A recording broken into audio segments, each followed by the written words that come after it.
ઉનાળુ પાક તરીકે સક્કરટેટીનું વાવેતર કરીએ છીએ. છેલ્લા 10 વર્ષથી સક્કરટેટીનું વાવેતર કરીએ છીએ, પણ 71 વર્ષે અમને ભાવ મળે છે, એ પણ જેવા જોઈએ એવા ભાવ મળતા નથી. આ વખતે તો વાવેતર પણ ઓછું હતું, ઉત્પાદન પણ ઓછું છે, છતાં પણ ભાવો નથી. એટલે અમારે મિનિમમ વીઘાએ 60,000 થી 70,000નો ખર્ચો થાય છે, એની સામે 40,000 થી 50,000ની ઉપજ થાય છે. અત્યારે બિલકુલ ખેતરમાં ભાવ તો છે જ નહીં, પણ માલ પણ બજારની અંદર ખપતો નથી, એની પણ બજાર વ્યવસ્થા પણ બિલકુલ નથી. એને જો આજે માલ તૈયાર થયેલો હોય એ જો આજે ન વેચાય તો આવતીકાલે એ માલ બગડી જાય છે. એના માટે પણ કોઈ એની સ્ટોકની વ્યવસ્થા પણ નથી, સંગ્રહ શક્તિ પણ સરકાર જોડે નથી. અમે પણ એ માલ તરત બજારમાં વેચવા માટે મૂકીએ છીએ, એના લીધે એ માલના અત્યારે અમને ભાવ પણ મળતા નથી. તો સરકારશ્રીને વિનંતી છે કે અમને કંઈક સહાય મળે અને ખેડૂત તત્પર થાય. એમ ગર્વથી ટેટીનું વાવેતર કર્યું છે.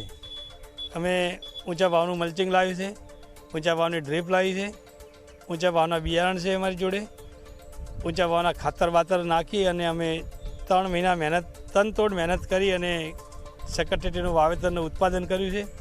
અત્યારે અમને બજારો નથી મળતી. અત્યારે 6 થી 9 રૂપિયાની બજાર છે. અમારો વીઘે ખર્ચો 60,000 થી 70,000 રૂપિયા છે. અમારું ઉત્પાદન 30,000 થી 40,000 થાય છે. તો અમારે ખેડૂતને ક્યાં જવું, અત્યારે કોઈ પોષણ થાય એમ નથી. તો સરકારશ્રીને વિનંતી છે કે ભાઈ આના અમારે કંઈ પગલાં લેવા જોઈએ. 7 વીઘામાં સક્કરટેટીનું વાવેતર કર્યું છું અને સક્કરટેટીમાં પ્રતિ વીઘા દીઠ ખર્ચ અમને 50,000 થી 60,000નો થયો છે. એની સામે સક્કરટેટીના અત્યારે ભાવો એકદમ નીચા છે. જે મિનિમમ ભાવ ખેડૂતને 20 થી 22 રૂપિયા રહે ત્યારે જ પોસાય, એ ભાવ અત્યારે સીધો 5 થી 6 રૂપિયા છે. એટલે કહેવાય જઈએ તો કે 50% કરતાં પણ વધારે નુકસાન અમને થયું છે. તો સરકારશ્રીને એક નમ્ર વિનંતી છે કે આની તરફ ધ્યાન રાખી અને યોગ્ય પગલાં લે અને ખેડૂતને પોષણક્ષમ ભાવ મળી રહે, એનો માલનો યોગ્ય આવી ગરમીમાં નિકાલ થાય એની વ્યવસ્થા કરે, એવી અમારી સરકારશ્રીને નમ્ર વિનંતી છે.